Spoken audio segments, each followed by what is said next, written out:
ಎಷ್ಟು ಟೈಮ್ಗೆ ಒಂದ್ಸತಿ ನಾವು ನಮ್ಮ ವರ್ಕೌಟ್ ಪ್ಲ್ಯಾನ್ನ ಚೇಂಜ್ ಮಾಡಬೇಕು ಅಂತಂದ್ಬಿಟ್ಟು ಎಷ್ಟೊಂದು ಜನಕ್ಕೆ ಡೌಟ್ ಇದೆ. ಡೈಲಿ ನಾವು ಬೇರೆ ಬೇರೆ ವರ್ಕೌಟ್ ಮಾಡಬೇಕಾ, ಇಲ್ಲ ಅಂತಂದರೆ ನಾವು ವೀಕ್ಲಿ ಏನಾದ್ರು ಪ್ಲ್ಯಾನ್ ಚೇಂಜ್ ಮಾಡಬೇಕಾ, ಇಲ್ಲಾಂದರೆ ಮಂತ್ಲಿ ನಾವು ಬೇರೆ ರೊಟೀನ್ನ ಫಾಲೋ ಮಾಡಬೇಕಾ ಅಂತಂದ್ಬಿಟ್ಟು ಎಷ್ಟು ಜನಕ್ಕೆ ಡೌಟ್ ಇದೆ.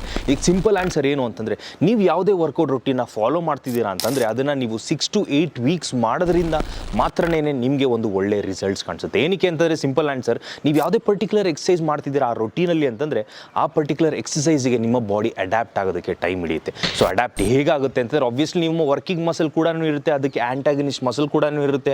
ಅದಾದಮೇಲೆ ಒಂದಷ್ಟು ಸ್ಟೆಬಿಲೈಸ್ ಮಾಡ್ತೀರಂತ, ಬೇಸಿಕಲಿ ಜಾಯಿಂಟ್ಸ್ನ ಒಂದು ಸ್ವಲ್ಪ ಕಂಟ್ರೋಲ್ ಮಾಡೋದಕ್ಕೆ ಒಂದಷ್ಟು ಮಸಲ್ ಗ್ರೂಪ್ಸ್ ಕೂಡ ಇನ್ವಾಲ್ವ್ ಆಗ್ತಿರೋದ್ರಿಂದ ಆ ಪರ್ಟಿಕ್ಯುಲರ್ ಮಸಲ್ ಗ್ರೂಪ್ಸ್ ಎಲ್ಲನೂ ಆ್ಯಕ್ಚುಲ್ ಆಗಿ ಸ್ಟೆಬಿಲೈಸ್ ಕೂಡ ಮಾಡ್ತಿರುತ್ತೆ. ಯಾವಾಗ ನಾವು ಇನಿಷಿಯಲ್ ಆಗಿ ಒಂದು ಎಕ್ಸಸೈಸ್ ಮಾಡ್ತಿರೋಲ್ಲ, ಸೊ ಈ ಪರ್ಟಿಕ್ಯುಲರ್ ಮಸಲ್ ಗ್ರೂಪ್ಸ್ ಎಲ್ಲನೂ ಅದನ್ನು ಆ್ಯಕ್ಚುಲ್ ಆಗಿ ಒಂದು ಮೆಮರಿ ಕ್ರಿಯೇಟ್ ಮಾಡಿ ಮೈಂಡ್ ಮಸಲ್ ಕನೆಕ್ಷನ್ ಬಿಲ್ಡಪ್ ಮಾಡೋದಕ್ಕೆ ಹೆಲ್ಪ್ ಮಾಡುತ್ತೆ. ಸೊ ನೀವು ಒಂದು ವಾರ ಮಾಡಿದ ತಕ್ಷಣ ನೆಕ್ಸ್ಟ್ ವೀಕ್ ಬೇರೆ ಎಕ್ಸಸೈಸ್ ಮಾಡ್ತೀರಿ ಅಂತಂದರೆ ಆಬ್ವಿಯಸ್ಲಿ ಆ ಮುಂಚೆ ಮಾಡಿದಂಥ ಎಕ್ಸಸೈಸ್ ಕೂಡ ಪ್ರಾಪರಾಗಿ ಕಲ್ತಿರಲ್ಲ. So 6 to 8